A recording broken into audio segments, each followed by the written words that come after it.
여러분들 어떤 믿음이 신실하게 보이는 한 집사님이 있으셨습니다. 이 집사님이 소를 키우고 있었어요. 소를 많이 키웠던 모양이죠. 소를 키웠는데 소를 키우다 보면 쌍태를 임신하는 경우가 있습니다.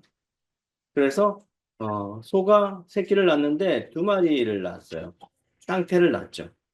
그래서 이 집사님이 너무나 기쁜 나머지 그 남편 집사님에게 가셔서 이렇게 말씀하셨습니다. 하나님께서 우리에게 아주 든실한 송아지 두 마리를 허락하여 주셨습니다. 참 기쁘고 하나님 은혜에 감사하지 않을 수 있겠습니까?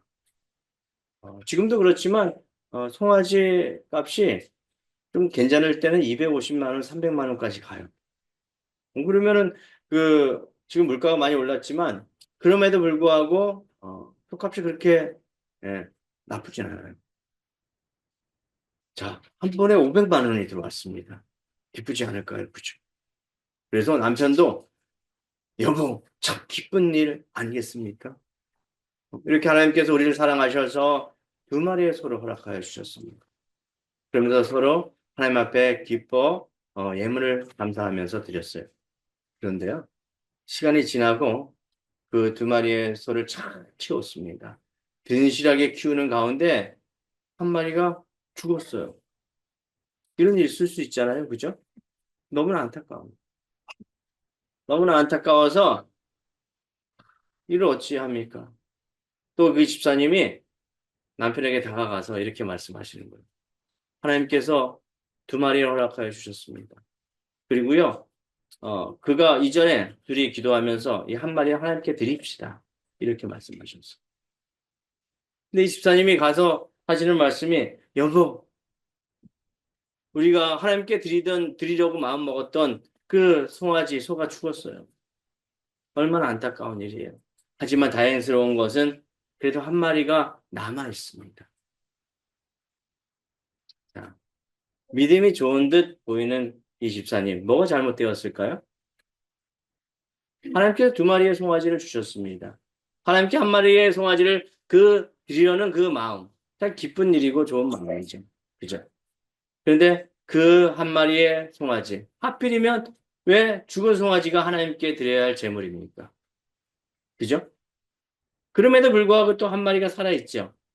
한 마리만 주실 수도 있는데 두 마리를 허락하여 주셨단 말이에요. 근데 우리의 삶을 한번 돌아보시기 바랍니다. 우리가 이러한 믿음 생활을 하지 않습니까?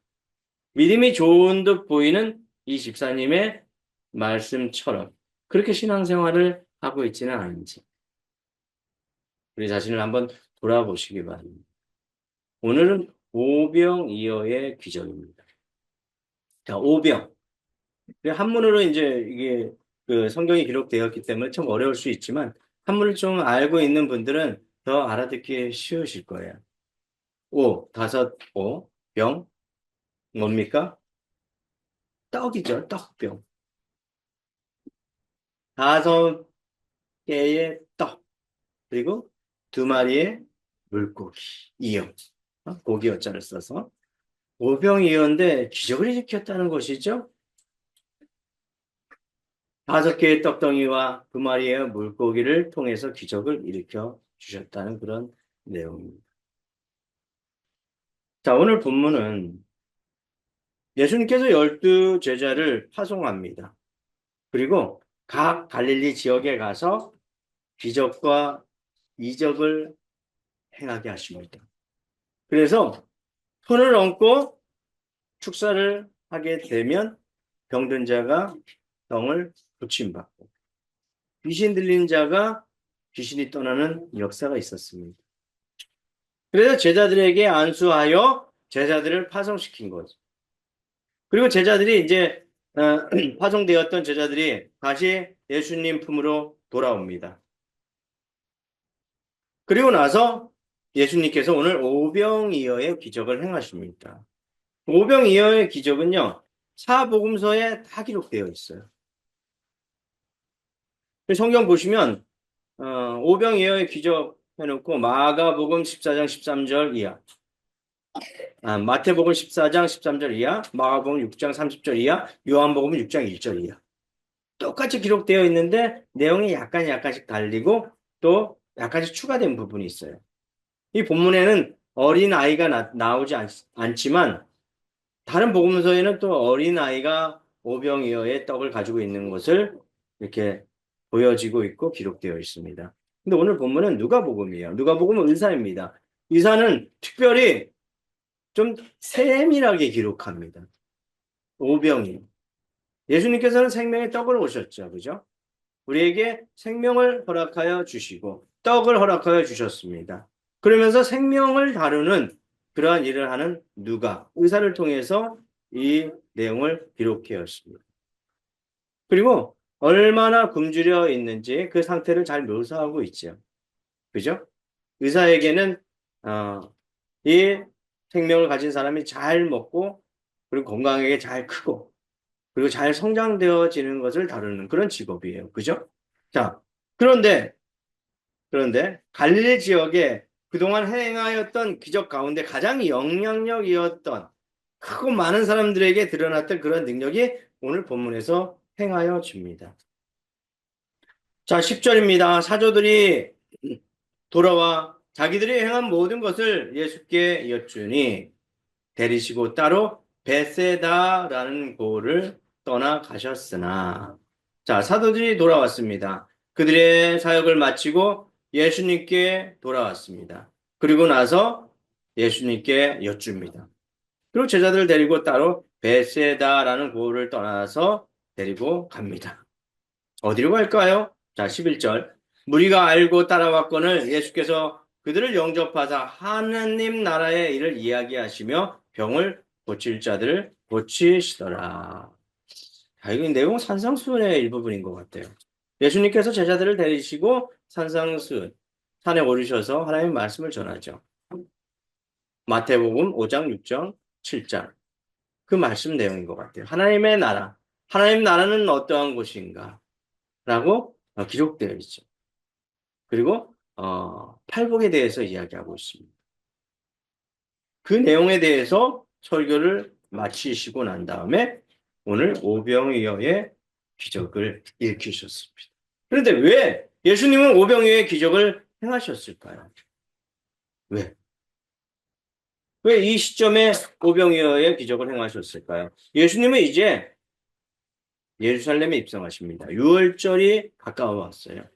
그러니까 본인이 십자가에 못 박혀 돌아갈 것을 제자들에게 예고하고 본인은 이제 본인의 사명을 마치기 위해서 예루살렘에 입성하는 그 바로 전에 행하였던 기적이에요. 예수님을 통해서 행해진 기적 중에서 가장 대표적인 기적 중에 하나가 바로 오병이어의 기적과 또 부활의 기적이죠. 예수님을 통해서.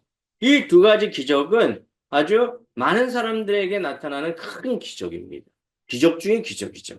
자, 여러분, 표적이 있고 기적이 있고 이적이 있어요. 이 표적은 예수님의 살아계심을 나타내기 위해서 나타내는 하나의 어떤 증거되는 자료예요. 그래서 예수님께서 유대인들에게 이야기합니다. 너희는 표적을 구하고 헬라인들은 지혜를 구하니 너에게 보여줄 표적은 바로 요나의 물고기 뱃속 그 요나의 사건밖에 없다. 왜 그렇습니까?